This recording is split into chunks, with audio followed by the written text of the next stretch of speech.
G'day everyone, Jason Hodges here, and I'm with Reece, who's the export manager for Reln. In other words, he's the George Costanza. He only concentrates on exporting, not importing.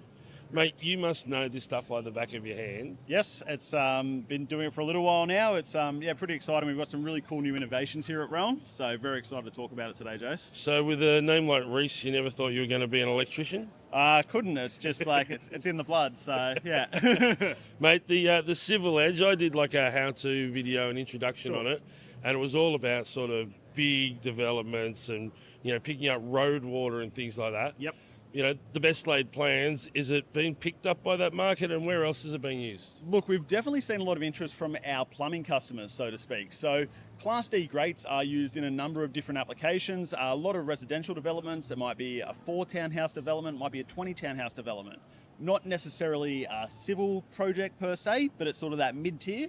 We've definitely seen the product excel in those applications. The good thing is it comes in 3 sizes. So as a landscaper, I wouldn't even comprehend or think to do the concrete pits. Yes. You got to get an excavator in. It's dangerous. There's still all the concreting and encasing it and all that sort of stuff. Drilling the hole in the side of a concrete pit. Where I get my hands on these, the small one I can carry on my own. 2-man lift for the bigger one, and that's being really cautious and safe. It is. You can stack them in the back of a ute. There's 1,000 reasons why it's more practical and more people can be capable of using it. Yes. With confidence. And you say it's like graded up to D, so that means like what, B double sort of semi-trailers, that sort of thing. Definitely. So Class D rating, it's 8 ton per wheel load. So that's like your big semis, B doubles will handle basically anything that's on a normal road per se. And all of this can be plumbed into all of our other products as well, can't it? So it all ties in together. Yeah. So behind us here, we've got, a very sturdy. I like these because you can screw them down. So you're not getting that dun when someone drives over it, and no good person can pinch them on you as well because bolted down. Yep. But 4 hex screws and you get it out and you can clean it out as well. Definitely. So, still serviceable. In the 100 and the 150, we've got these locking bars in the middle.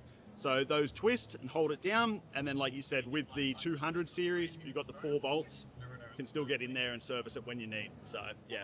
So application-wise, the width of it and the depth of it, it's just going to pick up more water and move it away from, say, your garage door like the picture behind you. Yep.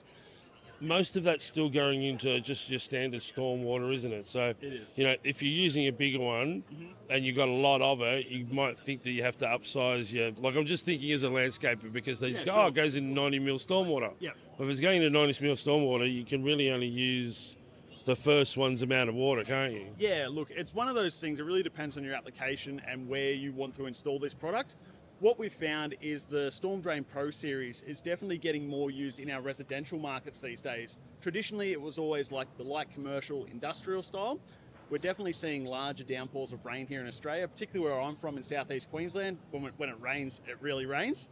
So a lot of our customers are putting this product now into residential applications. So yeah, very exciting. Talking about getting the water away and the outlet sizes though, the really cool thing about the product, we've actually got these integrated outlets in the bottom. So like you were saying, the 90 mil, we give that option. And then we also give the option for 100 mil. So that's cool. When we go into these bigger sizes, like the 200, we have a 150 integrated outlet. So just depending on the application, where it's going, how much water you're trying to move, you've got different choices there to make. And then probably the most exciting thing that's come to market in the last couple of years are these hidden drains. Like, they are so popular. I've been...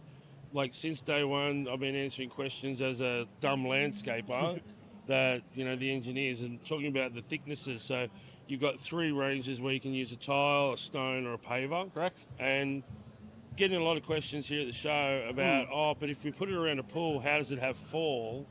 Well, the volume of water rises and it will find the drain. You can't have around the edge of your pool on a fall because then the water will drain out of your pool. It works because of gravity. Definitely, and I suppose touching back on the actual outlet of these drains, you've got an outlet per every piece. So you could have a 20-metre run and cut 5 outlets in. Yeah. So you're not relying on one point. So, having these different integrations in the product is really, really, really cool. And if you've never looked at one of them on the side, just hold it up for a sec. Yeah. All this honeycomb, it gives it strength, and all these handles, it makes it easier to carry on the day. But concrete wraps around there, and this works like your reinforcement, ties the whole thing together. Yep. So a cheap entry-level kind of version might be smooth, and you go and put it in the concrete, drive over it a few times, and it pops out. Yep. This all ties it all in, and it'll be there for as long as your driveway or your path will be there. Definitely. So that's our anti-flotation foot. So, yep, exactly what you said. The other cool feature here, we've got these little clips on the bottom. So that's a rebar clip. So when you're actually setting it in, that can get clipped into rebar, hold it in position while you're concreting it. So I'd just like to say I didn't know that was there, but that's a great idea. So your Rio bar is usually 10 or 12 mil, Yep. and it clips into there. That looks like both of them would fit in there because it widens out. So Yes. what a great idea. yeah, very cool. I thought of that. Okay.